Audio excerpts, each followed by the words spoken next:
बिस्मिल्लाहिर्रहमानिर्रहीम अल्लाहुम्मा सल्लि अला मुहम्मद व आले मुहम्मद।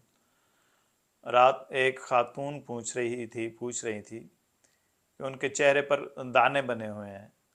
वसीम भाई कुछ ऐसा अमल कोई बताएं जिससे वो चेहरे के दाने ठीक हो जाएं। मैंने कहा वीडियो बना देता हूँ, बाकी भी जितनी ख़वातीन लड़कियाँ हैं उनको भी इससे फ़ायदा हो जाए।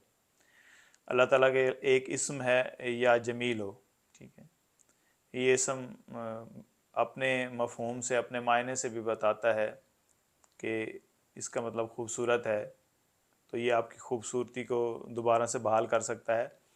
करना कुछ इस तरह है कि इशा की नमाज के बाद आपने थोड़ा सा पानी लेना है और 101 मरतबा या जमील पढ़ के उस पर फूंक मार लेनी है, और फिर उस पानी को पी भी लेना है और अपने चेहरे पे भी इस तरह करके लगा लेना है। इसी तरह ये 21 दिन आपने अमल करना है। इंशाल्लाह आपकी खूबसूरती में भी इजाफ़ा होगा और आपके जितने चेहरे पे कील या छाइयाँ इस तरह का कुछ भी बना हुआ है वो भी ठीक हो जाएंगी। आपका बहुत शुक्रिया।